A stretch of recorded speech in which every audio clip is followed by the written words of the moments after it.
In 1735, the Spanish governor of Chile, Diego de Góngora, ordered the arrest of several Mapuche chiefs. This led to a new war between the two peoples, but this time the Mapuche were divided.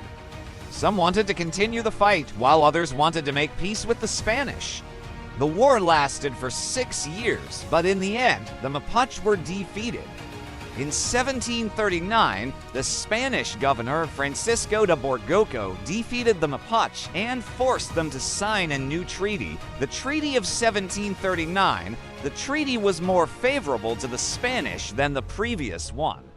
The Mapuche lost more land and had to pay more tribute. Despite the defeat, the Mapuche continued to resist the Spanish in their own way.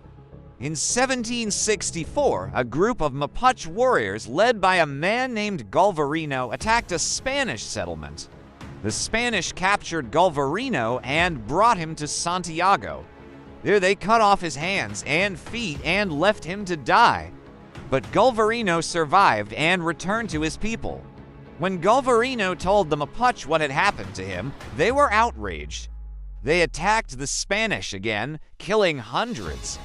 The Spanish were furious and responded by launching a massive attack on the Mapuche. They were able to defeat the Mapuche and capture Galvarino once again.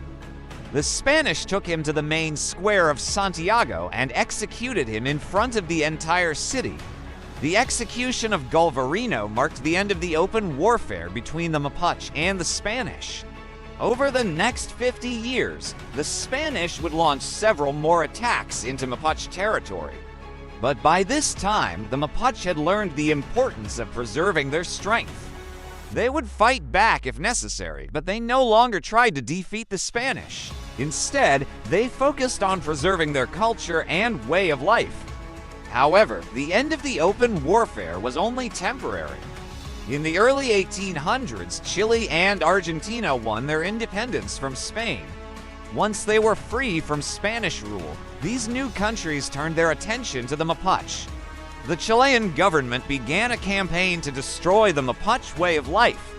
They forced the Mapuche to abandon their traditional way of life and move on to reservations. Many Mapuche resisted, but they were no match for the modern Chilean army.